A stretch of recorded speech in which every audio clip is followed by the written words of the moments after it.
Assalamualaikum warahmatullahi wabarakatuh.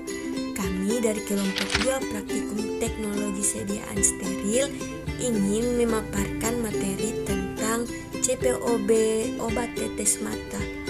Berikut penjelasannya.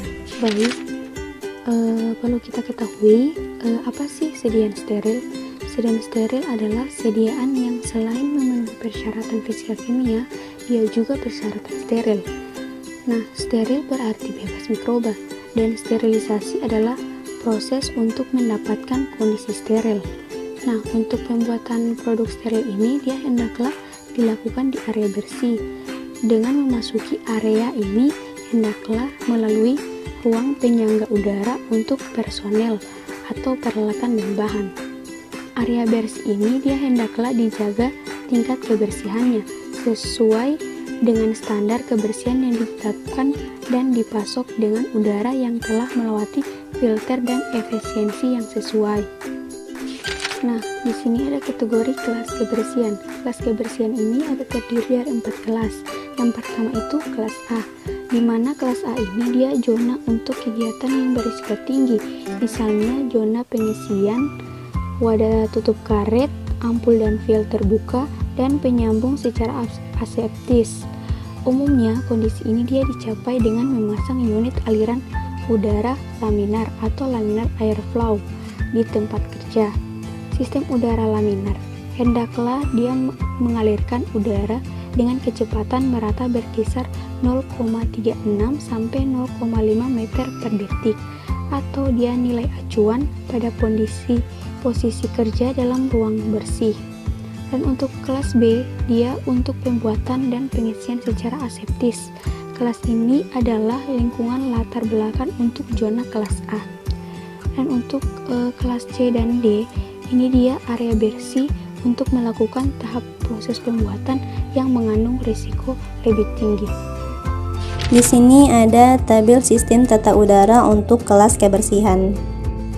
Bisa dilihat pada tabel ada kelas kebersihan, kemudian ada ventilasinya.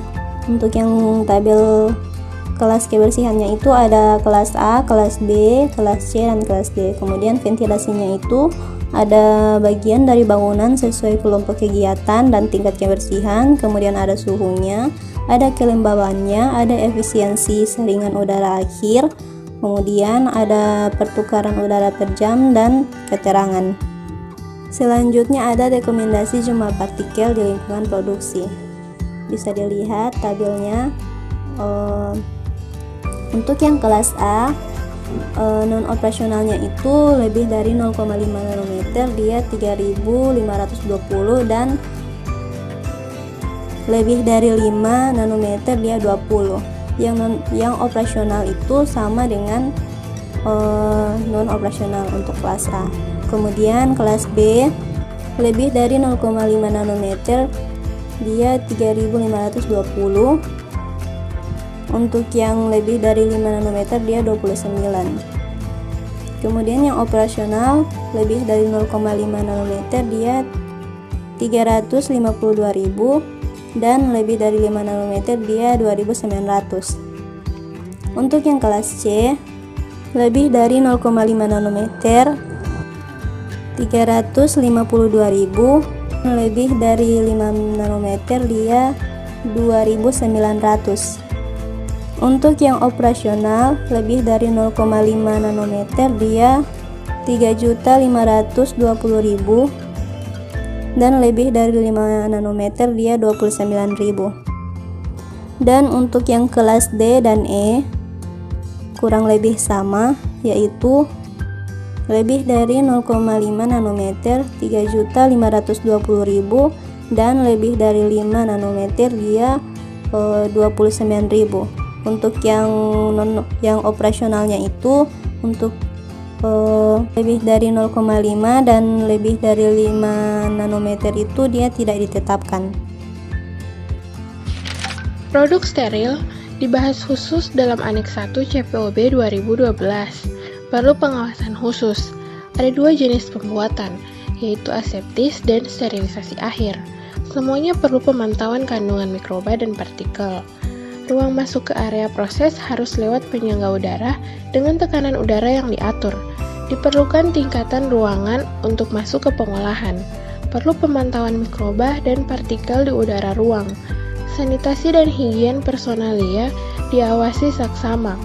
Pakaian harus khusus. Bangunan jauh lebih rumit pembuatannya. Sanitasi dan higien ruang harus dijaga, termasuk dengan penggunaan disinfektan saat pembersihan. Peralatan mudah dibersihkan, didisinfeksi, dan disterilisasi sesuai kebutuhan. Sterilisasi dengan cara sesuai. Perhatian pada air yang digunakan. Air yang tidak disirkulasi pada 70 derajat Celcius selama 24 jam tidak boleh dipakai. Water for injection harus diperlukan sebagai bahan awal. Pengawasan partikel debu atau mikroba dalam proses aseptis berlangsung selama proses. Berikut ini tata cara masuk ke area steril. Yang pertama, masuk dan lepas sepatu. Kedua, ganti pakaian rumah dengan pakaian perantara. Yang ketiga, cuci tangan dan bagian tubuh lain. Yang keempat, ambil pakaian steril dan semua perlengkapannya. Yang kelima, lompati batas steril dan pakailah sepatu. Yang keenam, masuk ke loker perantara. Yang ketujuh, memasuki air shower sebelum ke ruang steril. Kemudian berikut ini adalah area steril. Yang gambar di sebelah kiri ini terdapat rak sepatu. Jadi sebelum masuk ke ruang steril, sepatu harus diletakkan di rak sepatu secara teratur. Kemudian gambar di sebelah kanan ini terdapat pakaian-pakaian sebelum masuk ke area steril. Kemudian kita masuk ke area steril. Di sini kita pertama menemukan tempat pencucian tangan. Kita mencuci tangan secara bersih. Kemudian kita menuju tempat atau lemari yang menjadi tempat penyimpanan APD atau alat perlindungan diri, lalu memakai APD tersebut dengan baik dan secara lengkap. Kemudian setelah memakai APD secara baik dan lengkap, kita menuju ke langkah berikutnya, yaitu menuju ke ruangan steril. Halo teman-teman, jadi sebelum masuk ke area steril, personil yang bekerja di area bersih dan steril dipilih secara seksama dan bekerja dengan penuh disiplin, tidak mengidap suatu penyakit, atau dalam kondisi kesehatan yang dapat menimbulkan bahaya pencemaran mikrobiologis terhadap produk. Karena hanya personil dalam jumlah terbatas yang diperlukan boleh berada di area bersih ini. Sebelum masuk, mereka harus menggunakan atau mengganti pakaian khusus yang juga mencukup penutup kepala dan kaki. Pakaian ini tidak boleh melepaskan serat atau bahan partikulat dan hendaklah mampu menahan partikel yang dilepaskan oleh tubuh. Nah, untuk ruangan steril adalah suatu tempat yang disiapkan secara khusus dari bahan-bahan dan tata bentuk yang sesuai dengan cara pembuatan obat yang baik. Ruangan ini dipersiapkan untuk produksi obat steril sehingga harus mempunyai syarat khusus.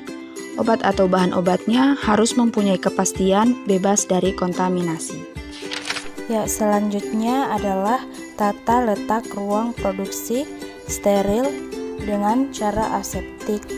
Ya, bisa dilihat di gambar ini bahwa ruang produksi steril untuk ruangan A itu memiliki suhu 15-25 derajat Celcius dan kelembapan 45-55%. Sedangkan untuk ruangan B memiliki suhu 16-25 derajat Celcius dan kelembapan 45-55%. Kemudian untuk ruang C memiliki 16-25 derajat Celcius dan kelembapan 45-55%. Kemudian untuk ruangan D memiliki suhu 20-27 derajat Celcius dengan kelembapan 40-60%.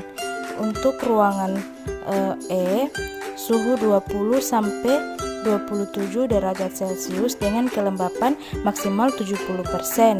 Ruang F, suhu 20-28 derajat Celcius dengan kelembapan yang tidak diklasifikasikan. Baik, selanjutnya adalah tata letak ruang produksi steril dengan proses sterilisasi akhir. Pengisian produk yang akan disterilisasi akhir hendaklah dilakukan di lingkungan minimal kelas C. Penyiapan komponen dan sebagian besar produk yang memungkinkan untuk disaring dan disterilisasi hendaklah dilakukan di lingkungan minimal kelas D untuk mengurangi resiko kontaminasi mikroba dan partikulat. Nah, berikutnya adalah beberapa sediaan steril tetes mata. Yang pertama adalah larutan obat mata. Larutan obat mata menurut Farmakope adalah larutan steril, bebas partikel asing, merupakan sediaan yang dibuat dan dikemas sedemikian rupa hingga sesuai digunakan pada mata. Sediaan mata merupakan produk steril, tidak mengandung partikel asing dalam campuran dan wadah yang cocok untuk digunakan pada mata. Larutan oftalmik adalah larutan steril basis lemak atau air dari alkaloid, garam alkaloid, antibiotik, atau zat lain yang dimasukkan ke dalam mata. Sedangkan menurut kodeks sediaan mata adalah larutan atau suspensi dengan pembawa air atau minyak steril yang mengandung satu atau lebih zat aktif yang dibutuhkan untuk digunakan pada mata. Jadi syarat sediaan tetes mata ini dia harus steril. Kemudian yang kedua, dia itu larutan jernih, bebas partikel asing dan serat halus. Kemudian dia harus isotonis dengan air mata. Bila mungkin dia isohidris dengan pH air mata. Isotonisnya itu dia 0,9% berat per volume NaCl. Rentang yang diterima 0,7 sampai 7,4% berat per volume, atau 0,7 sama dengan 1,5% berat per volume. pH air mata itu dia 7,4. Kemudian tidak iritasi terhadap mata atau untuk basis salep mata. Kemudian proses pembuatan sediaan tetes mata ini, pertama itu dia ditimbang semua bahan dengan kaca arloji sesuai dengan formula dan segera dilarutkan dengan menggunakan aquabides secukupnya. Yang kedua, jika terdapat beberapa bahan maka segera larutkan satu bahan sebelum menimbang bahan berikutnya. Masukkan semua bahan ke dalam gelas piala yang dilengkapi batang pengaduk dan ditambahkan aquabides hingga larut. Bilas kaca arloji dengan aquabides minimal 2 kali. Setelah semua bahan larut, tuang larutan tersebut ke dalam gelas ukur hingga volume tertentu.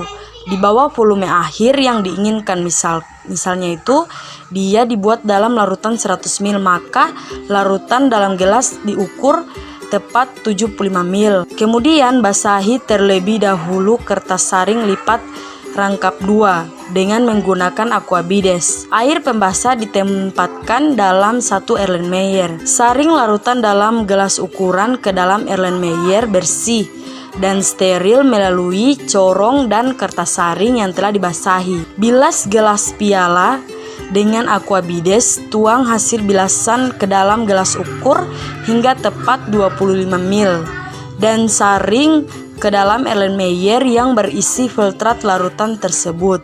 Saring kembali larutan yang telah tersaring melalui saringan G3 ke dalam kolom reservoir. Pengemasan dilakukan sesuai dengan proses sterilisasi sediaan. Kemas botol atau vial dalam dos dan diberi etiket luar. Lakukan evaluasi mutu terhadap sediaan. Sekian pemaparan dari kami, lebih dan kurangnya kami mohon maaf. Wabillahi taufik wal hidayah. Wassalamualaikum warahmatullahi wabarakatuh.